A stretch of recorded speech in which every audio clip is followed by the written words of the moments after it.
Quick time check for you. 12 minutes to 1. Alas and alack. 12 minutes to 1 and still no Dick.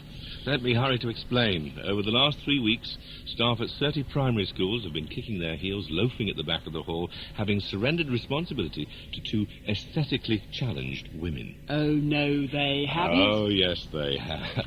Dame Sharon and Tracy are running pantomime classes, introducing young children to the joys of the theatre in general, and thigh-slapping double entendre in particular. Cynics might say that the production company who are funding these extra drama classes only send their ugly sisters to areas where they also happen to have a production at the local theatre. Oh, no, they don't. Oh, yes, they do. Well, whatever the motive, what the children get out of it is pure, unadulterated fun. And, more importantly, the rare chance to see their teachers cross-dressing. Our reporter, Simon Tillotson, look behind you! It's an afternoon at Park House Middle School in Wimbledon. In the assembly hall, 200 children are filing in to sit on the floor. In front of them, there's a temporary stage. In the next room, Peter Robbins is almost ready to go on. A lot of the kids today we meet, they say, well, you know, why do ladies dress up as men and why do men dress up as ladies? We don't understand this. So we're here to explain the traditions of that and show them what it does and give them a taster of what pantomime is all about, hopefully, so that they'll come along to the theatre and understand things, and then in generations to come they'll get their kids to go along and keep it alive. That's what we're trying to do. Just trying to persuade them there's nothing like a dame. There is nothing like, and there isn't. Let's face it, this is the only country where you can get away with it. For 18 years, Nigel Ellicott's been the other half of this particular dame double act. The roadshow's been running for 3 of them.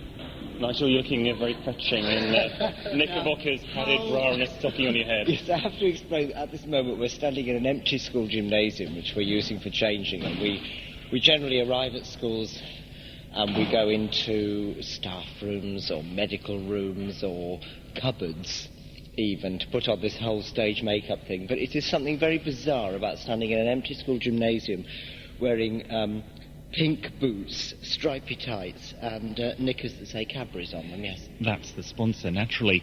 Then again, Cinderella does lend itself to subliminal advertising. Here's Buttons. My name's Lewis Phillips. I've worked with Nigel and Peter now for 3 years now. And you're in a shiny metallic suit. It's gold lame, which is very nice. With a pillbox hat. A pillbox hat and my little yellow gloves, a typical Buttons character. Yeah, my job is to get the crowd going and to make the entrance as dramatic as possible for my co-stars. It must be a very easy job getting the kids excited about something like this. Actually, it is. Yeah, they're high as kites when we begin, but it's getting the control as well. It's telling them when to applaud and when to cheer and whatever, so that it's not just a sort of mishmash of noise as you walk on. The only mishmash is what happens to the adults' eardrums. Within moments, Lewis has the audience in his palm, and no jokes are too old. What's it called? A cow you keep in your garden shed. A lawnmower! So far, Nigel and Peter have performed the show to around 40,000 children. 2 shows a day, 5 days a week, 3 weeks a year, for 3 years. Still, they find time to do their makeup. We are the pretty sisters, aren't we, boys and girls?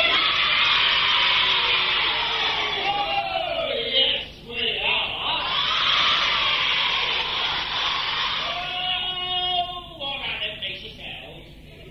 For 40 minutes, they work on breaking down the children's minimal resistance even further, teasing them into a greater awareness of the different pantomime stories. Once upon a time, there was a little girl called Cinderella. Oh, I know that one. She's the one who went to the ball and on her foot she had a glass kipper. Now, she wasn't given the ball. She was. Is that right?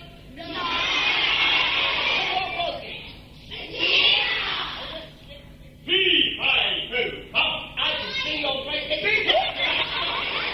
There are stories about Grimaldi and Harlequin, Columbine and Pantaloon, explanations for the cross-dressing based on Victorian niceties, and jokes not really fit for adults.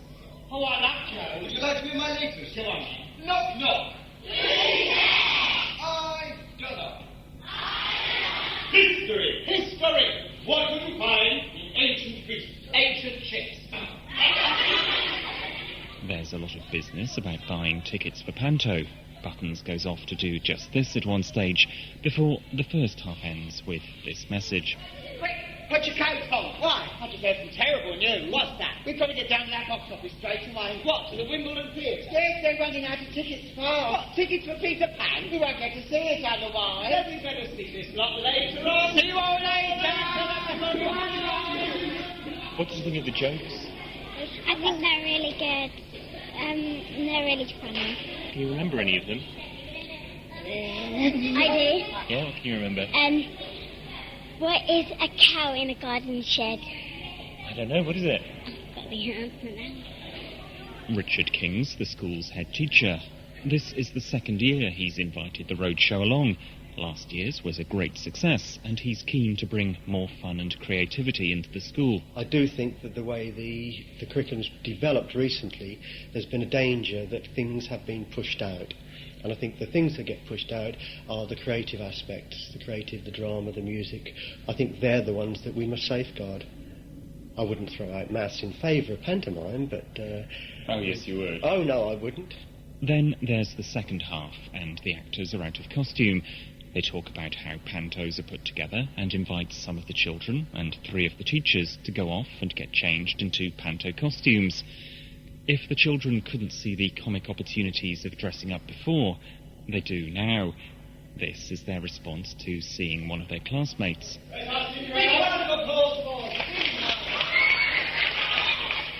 Which is a polite murmur compared to how they receive the 2 male teachers.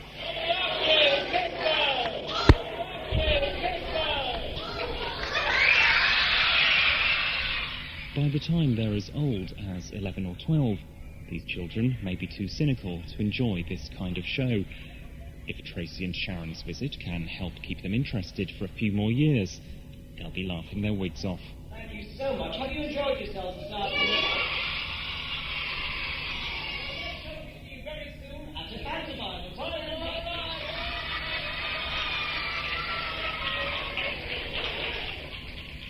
And that report was by our own Dame Simona Tillotson. Now, Rebecca Carr, you shall come onto the programme with a final brief look at some of our calls today. What have you... I'm tempted to say, oh no, I won't, but I better. Yeah, shopping on the internet. Roy Kilby from Surrey. He's...